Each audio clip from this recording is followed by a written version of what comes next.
Hi all, അസ്സലാമലൈക്കും. Welcome back to Silna's kitchen. ഇന്നത്തെ recipe നല്ല വെറൈറ്റി ടേസ്റ്റി ആയിട്ടുള്ള ഒരു അടിപൊളി ഈവനിങ് സ്നാക്സിൻ്റെ റെസിപ്പിയാണ്. എണ്ണയും ഓയിലും ഒന്നും തന്നെ യൂസ് ചെയ്യാതെ നല്ല ടേസ്റ്റി ആയിട്ടുള്ള ഒരു അടിപൊളി വിഭവമാണ്. ഇതുപോലെ ഒരു തവണ ഉണ്ടാക്കി കഴിച്ചാൽ പിന്നെ നമുക്ക് വീണ്ടും വീണ്ടും ഇതേപോലെ തന്നെ ഉണ്ടാക്കി കഴിക്കാൻ വേണ്ടി തോന്നും. അത്രയും നല്ലൊരു കൂട്ടാണ് ഇതിൽ ചേർന്നിട്ടുള്ളത്. അപ്പോൾ ഇതെങ്ങനെയാണ് തയ്യാറാക്കുന്നതെന്ന് അറിയാനായിട്ട് വീഡിയോ സ്കിപ്പ് ചെയ്യാതെ മുഴുവനായിട്ടൊന്ന് കണ്ടു നോക്കണേ. റെസിപ്പിയിലോട്ട് കടക്കുന്നതിന് മുമ്പായി സിൽനാസ് കിച്ചൺ ചാനൽ ആദ്യമായിട്ട് കാണുന്നവരാണെങ്കിൽ പ്ലീസ് ഒന്ന് സബ്സ്ക്രൈബ് ചെയ്തേക്കണേ. ഒപ്പം തന്നെ ഈ വീഡിയോസ് നിങ്ങൾക്ക് ഇഷ്ടപ്പെടുകയാണെങ്കിൽ ഒരു ലൈക്ക് ചെയ്ത് ഷെയർ ചെയ്ത് സപ്പോർട്ട് ചെയ്യാനും മറക്കരുത്. ഇനി നമുക്കിതെങ്ങനെയാണ് തയ്യാറാക്കുന്നതെന്ന് നോക്കാം. ഇതിനായി ആദ്യം തന്നെ 250 ml കപ്പിൻ്റെ അളവിൽ 1 കപ്പ് കപ്പലണ്ടിയാണ് എടുത്തിട്ടുള്ളത്. വറുത്ത കപ്പലണ്ടിയാണ്. ഇത് നമുക്ക് ഇതുപോലെ ചെറിയൊരു മിക്സർ ജാറിലേക്ക് ഇട്ട് കൊടുത്തിട്ട് നല്ലപോലെ ഒന്ന് പൊടിച്ചെടുക്കാം.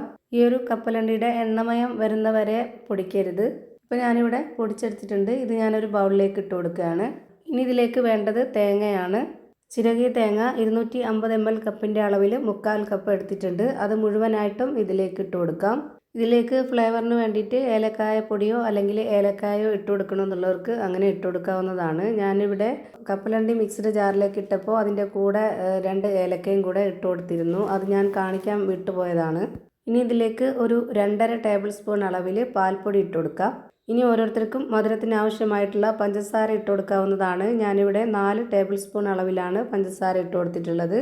അത്യാവശ്യം നല്ലൊരു മധുരമുള്ള പലഹാരമാണ്. ഈ മധുരത്തിനെ ബാലൻസ് ചെയ്യാനായിട്ട് ഒരു നുള്ളു ഉപ്പും കൂടെ ഇട്ട് കൊടുക്കുക. ഞാനിപ്പോൾ ഇതിൽ ഇട്ട് കൊടുക്കുന്നില്ല. കാര്യം ഈ ഒരു കപ്പലണ്ടിക്ക് നല്ല ഉപ്പുള്ള കപ്പലണ്ടിയാണ്, അതുകൊണ്ടാണ് ഇട്ട് കൊടുക്കാത്തത്.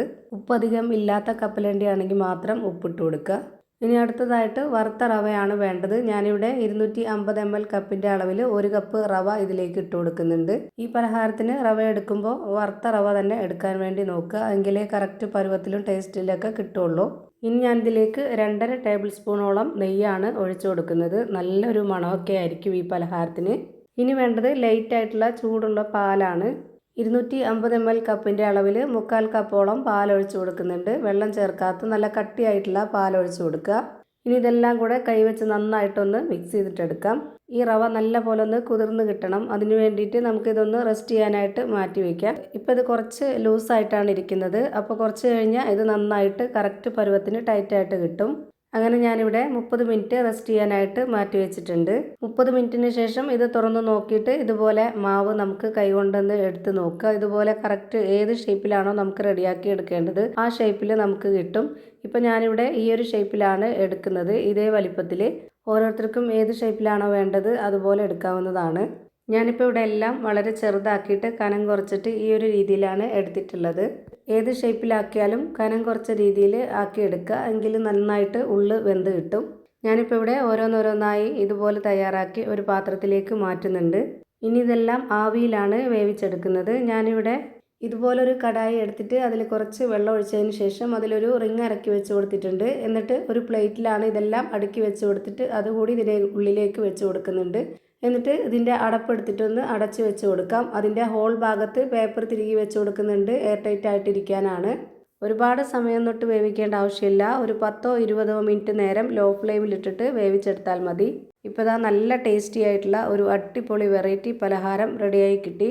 ഇതുപോലെ നിങ്ങളും ഒന്ന് ട്രൈ ചെയ്ത് നോക്കുക. എന്തായാലും എല്ലാവർക്കും ഇഷ്ടമാവും. അപ്പോൾ ഇത്രയേ ഉള്ളൂ ഇന്നത്തെ വീഡിയോ ഇഷ്ടമായ ലൈക്ക് ചെയ്യാനും കമൻറ്റ് ചെയ്യാനും ഷെയർ ചെയ്യാനും മറക്കരുത്. അതുപോലെ തന്നെ ഞാനിടുന്ന പുതിയ വീഡിയോസ് നോട്ടിഫിക്കേഷനായിട്ട് കിട്ടുന്നതിന് വേണ്ടി സബ്സ്ക്രൈബ് ചെയ്ത് ബെല്ലൈക്കൺ അമർത്തി അതിൽ ഓൾ എന്ന ഓപ്ഷൻ എനേബിൾ ചെയ്ത് കൊടുക്കാനും മറക്കരുത്. പുതിയൊരു വീഡിയോയുമായി വീണ്ടും വരും. Thank you for watching.